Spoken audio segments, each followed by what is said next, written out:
Parietal costal pleura lines the inner thoracic wall. When you look at the inner thoracic wall, you see parietal costal pleura intimately attached to it. It cannot be removed.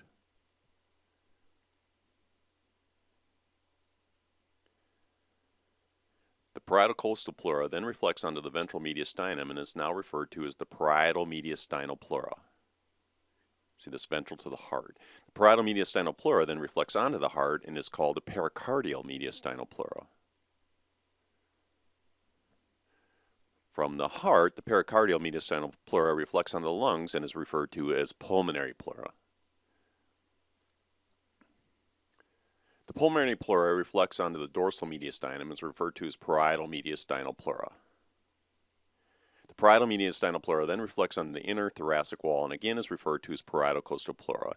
You can repeat this cycle ad infinitum as, remember, pleura is a continuous membrane named for what it lines. The parietal diaphragmatic pleura lines the cranial surface of the diaphragm. The line of pleural reflection is, by definition, where the parietal diaphragmatic pleura reflects onto the inner thoracic wall and is now called parietal costal pleura. Palpate ribs 1 and 2, and with your finger, feel in and feel the most cranial aspect of the pleural cavity, cranial to the first rib. This is the pleural cupula. The mediastinum is the two layers of parietal or pericardial mediastinal pleura and anything found between them. The heart, esophagus, aorta, vena cava, and trachea are contained within the mediastinum. Examine the left lateral wall of the mediastinum, which is the dorsal and parietal mediastinal pleura. Determine if the mediastinum is complete. Is there communication between the left and right pleural cavities, or basically, are there holes in the mediastinum between the right and left pleural cavities? Take note.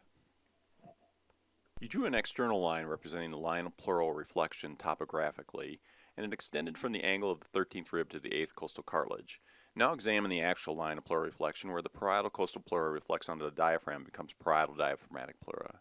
Does the line you drew match up well with the actual location of the line of pleural reflection?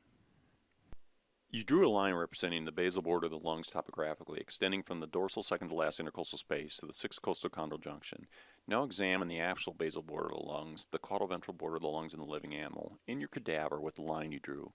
Does the line you drew match up well with the actual location of the basal border of the lungs? So if it doesn't, why would you consider they don't match? Compare your predicted position of the diaphragm with its actual position in the cadaver. The caudal aspect is a line of pleural reflection, and from this cranially it domes and bulges forward to the 6th intercostal space. So you can palpate it and see that it actually is a pretty good predictor, and it will go forward to the 6th intercostal space just caudal to the heart.